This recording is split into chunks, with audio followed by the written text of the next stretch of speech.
He was dead. There were no two ways about it. "He must have died during the second act," said a lady smothered in thick ivory foundation. Her rouge lips were swollen with Botox.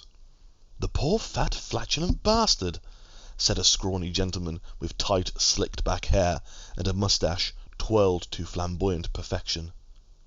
He was dead. At first they thought the foul funk violating their nostrils was some kind of sick prank. They all enjoyed to corpse one another on stage, trying to make their fellow actor break character for their own amusement. But this was taking it to new guttural lows. "The Whale of Wessex has finally blown his final back brass," said an older woman dressed in fanciful clothes. They hadn't noticed he was dead until the curtain had come down. Why would they? He was playing a dead man. Behind the curtain the applause died down, and the audience began to shuffle their way to the exits like turtles on a moon-soaked beach. There I was, performing my final soliloquy, summoning all of my acting talent to appease this wondrous audience, eyes fixated on the admiring crowd in the circle, poised on the brink of something tremendous, and this git tries to corpse me, when in fact he was just a corpse all along.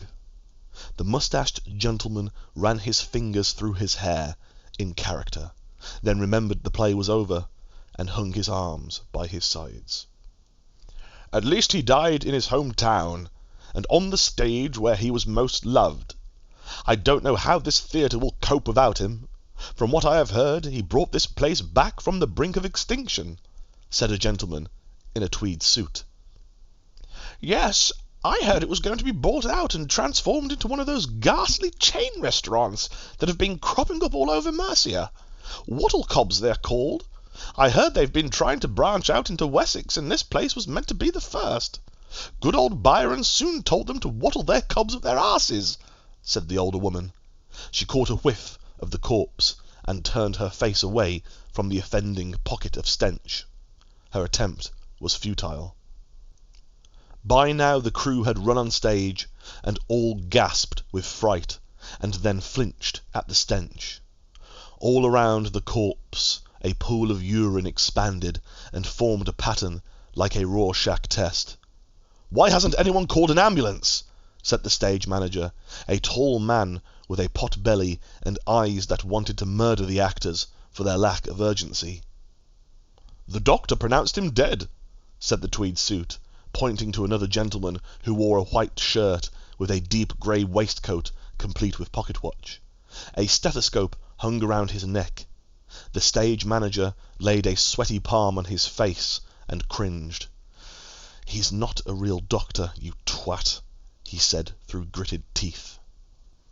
"I know, but it's the closest thing we had at the time." "Didn't anyone notice that something was wrong with him during the interval?" said one of the stage crew, a soft-spoken Scotsman in his late 20s. A timid young girl raised her hand. She was dressed in a nightgown.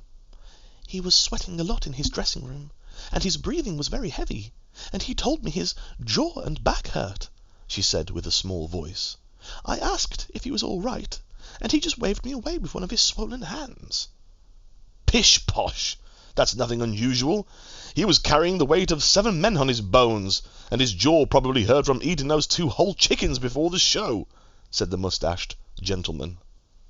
"Little Bernadette had only known Byron briefly, so she wasn't accustomed to his unhealthy labours," said the older woman.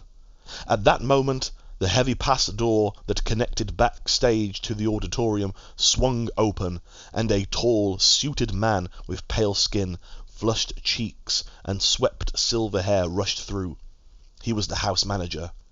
"What in God's name has happened?"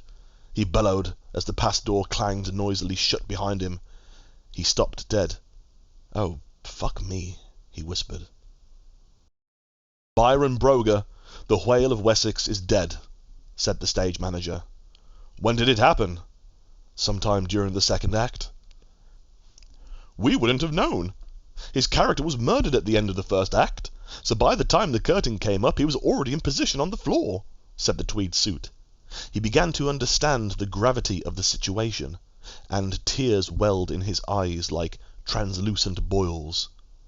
"I was going to congratulate him on playing dead so well. It takes strict discipline to just lie on stage and pretend to be dead, while your fellow stage mates get to have all the fun. No wonder he didn't stand up to take a final bow." Before the curtain had come down, a final spotlight had shone on the unfortunate actor, illuminating his mass, his unmoving mass. The other actors had acted with indifference at first, believing he was carrying his prank through to the bitter end, until the doctor, or rather the actor playing the doctor, approached him and checked the pulse. "That's why I thought he was trying to corpse me," said the mustached gentleman. "He has been so annoying these past few months because of his role that I thought he was deliberately accosting me with his forlorn fecal matter in an attempt to rile me up something awful. Our final show, too. One big final fuck you to me and the company because Mr. Local Celebrity wanted a more substantial role, saying he had been duped. He wanted the damn role of the victim, but it turned out that once rehearsals started, he wanted to be the lead man and steal the show as he always did. He never wanted to give the other performers a chance to shine. He had to absorb the limelight into his flabby fucking gullet. Well, I told him, tough titty, and he threatened to walk. I had to remind him he was contractually obliged to perform. It didn't matter that he was in charge of the theatre. This is my production company, and what I say goes, by God!" Sweat gleamed on his brow, and glowed like a radioactive substance in the stage light. His eyes were globes of vitriol, though sadness lurked like leprosy beneath them. There was silence, and the bloated corpse of Byron Broger expelled one final belch from its back passage, as if to respond to the gentleman's annoyance. "He loved a contract," said the stage manager. His eyes were downcast at the empty spotlight. "The paramedics are on their way," said the Scotsman, and he winced and retched as the fresh funk hit his senses like a freight of feculence. The house manager loosened his tie and unbuttoned his shirt.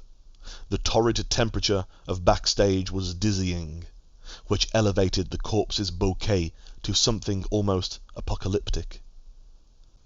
"This is the first time someone has died on this stage," he said in a near whisper. "The vomitory theatre will never be the same again." He was dead. There were no two ways about it.